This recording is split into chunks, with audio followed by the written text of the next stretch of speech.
सुटला 46 सुटला. एक सुट्टीलाच बाहेर गेला.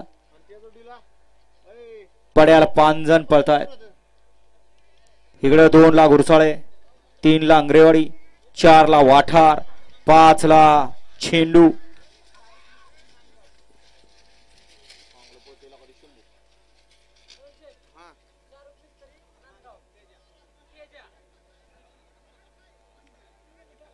कसा पळाला डोंगणाला पाय लावून. 43 मध्ये सुंदर अशी गाडी पाहिली. अक्षय जगदाळे मोरगावकरांचा सरपंच आणि शाहरुख मिस्त्री नांदगावकरांचा तेजा. त्याबद्दल ड्रायव्हरला 500चं बक्षीस आणि समालोचकांना 200चं बक्षीस आहे. आपलं मनापासून धन्यवाद. गाडी क्रमांक 46चा निकाल. 46चा निकाल आहे. आज क्रमांक 5 वर धावलेली गाडी श्री भरासर नितीश नितीन बडेकर, रोहन दीपक बोंद्रे, विकास शेठ राठोड, मुरुम कर्जत, दगडूशेठ आणि चेंडू या गाडीचा 1 नंबर आला. विजेता बैलगाडी मालकाचा